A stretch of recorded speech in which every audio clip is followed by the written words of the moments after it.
Hello दोस्तों, मैं हरीश मिश्रा स्वागत करता हूं आपका अपने YouTube channel fine art education point में, जहां आपको कला विषय से संबंधित जितने भी टॉपिक हैं उन सभी टॉपिक को बेसिक से लेकर के एडवांस तक उनकी जानकारी आपको दी जाएगी, जो आपके लिए आने वाली प्रतियोगी परीक्षाएं जैसे यूपी टीजीटी, पीजीटी, केंद्रीय विद्यालय, नवोदय, एकलव्य विद्यालय, नेट, जेआरएफ आदि एग्ज़ामों में आपके काम आएंगी।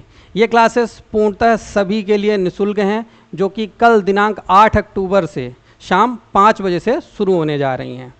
तो यह क्लास जिसे भी ज्वाइन करनी हो वो हमारे चैनल को सब्सक्राइब कर दें और चैनल को शेयर कर दें।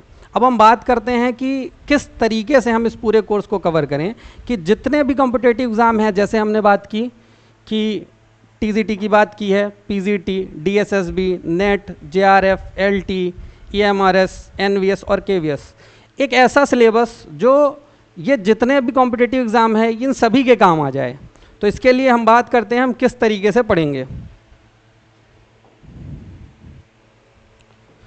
तो सबसे पहले जो हम स्टार्ट करने जा रहे हैं, चूंकि मैंने बताया था आपको कि हम बेसिक से लेकर के एडवांस तक की पढ़ाई करेंगे, तो बहुत ही बेसिक से उठाएंगे, इतना बेसिक से कि आपको अगर कुछ भी नहीं बनता है तब भी आप बड़े आसानी से समझ सकते हो। और हमें कोई भी चीज़ यहाँ पर रटनी नहीं है, सिर्फ समझनी है। अगर आप केवल समझोगे, आपको कुछ लिखना नहीं, आपको प्रॉपर यहाँ लिखा हुआ मिल जाएगा, आपको केवल जो बातें मैं बता रहा हूँ आपको केवल उतनी बातें समझनी बस हैं। तो हम शुरू करते हैं। जो हम शुरू करेंगे तो सबसे पहला जो हमारा टॉपिक होगा वो होगा भारतीय चित्रकला का इतिहास। भारतीय चित्रकला का इतिहास।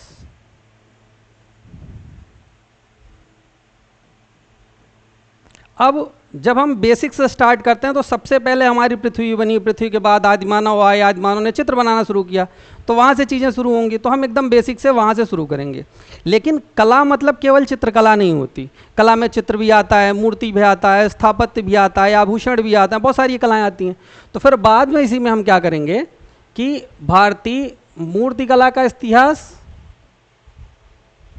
और स्थापत्य कला का इतिहास, इसे भी हम उसमें ऐड कर लेंगे। तो यानी भारतीय चित्रकला का इतिहास, भारतीय मूर्तिकला का इतिहास और भारतीय स्थापत्य कला का इतिहास, ये तीनों हम पढ़ेंगे। इसके बाद हम आएंगे यूरोप की, क्योंकि जो नेट और जेआरएफ जैसे एग्ज़ाम होते हैं उनमें यूरोपीय कला से क्वेश्चन ज़्यादा बनते हैं, इसलिए हम यहाँ पर पाश्चात्य ले लेंगे। पाश्चात्य, या हम इसी को कह सकते हैं यूरोपीय, यूरोपीय को ही पाश्चात्य कहते हैं। तो यूरोपीय चित्रकला का इतिहास, इसको हम कवर करेंगे। जब ये हमारा सेक्शन दोनों अच्छे से कवर हो जाएगा, अभी इसको डिटेल में पढ़ेंगे तो इनके सब टॉपिक होंगे छोटे छोटे। उसके बाद जब हम आगे देखेंगे तो इसके बाद हमें देखना पड़ेगा ग्राफिक कला। ग्राफिक कला में हम देखेंगे जैसे ग्राफिक से संबंधित जो भी चीज़ें आती हैं उनको डिस्कस करेंगे। इसी में फोटोग्राफी भी आ जाएगा, इसी में कैंपेन प्लानिंग भी आ जाएगा। उसके बाद जो हमारा अगला टॉपिक होगा वो होगा माध्यम और तकनीकी। माध्यम और तकनीकी, जिसमें हम ये देखेंगे कि जैसे चित्रकला में हमें किन किन टूल्स की ज़रूरत पड़ती है, मूर्तिकला में किन किन टूल्स की ज़रूरत पड़ती है, किसको कैसे यूज़ करते हैं, उनकी प्रोसेस क्या है, इसको समझेंगे। इसके बाद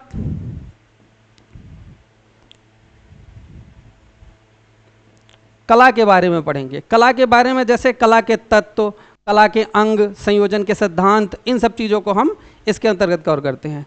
फिर इसके बाद जो कुछ भी हमारा बच जाएगा उसे हम एक नाम दे देते हैं विविध।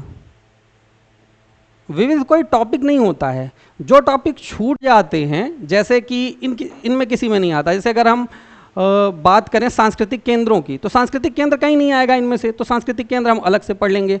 लोक कला की बात आएगी तो लोक कला हम विविध में पढ़ लेंगे। यहाँ पर जितनी भी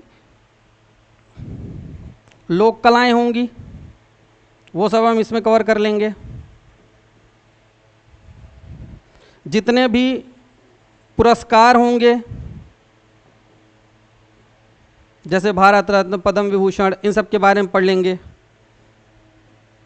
कला दीर्घा, जितनी भी आर्ट गैलरी हैं संग्रहालय हैं जो भी हैं, तो उनको हम इसमें कवर करेंगे। तो इस तरीके से अगर हम बड़े बड़े टॉपिक में डिवाइड करें अपने पूरे सिलेबस को, तो इसमें भारतीय चित्रकला का इतिहास, भारतीय मूर्तिकला का इतिहास, भारतीय स्थापत्य कला का इतिहास, अपने आप में ये 3 टॉपिक हो गए।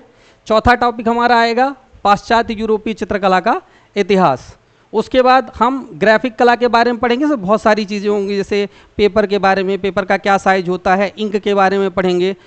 फिर उसके बाद माध्यम और तकनीकी, इसमें चित्र की भी माध्यम तकनीकी, मूर्ति के भी माध्यम तकनीकी और ग्राफिक कला के भी माध्यम तकनीकी को हम इसमें कवर करेंगे।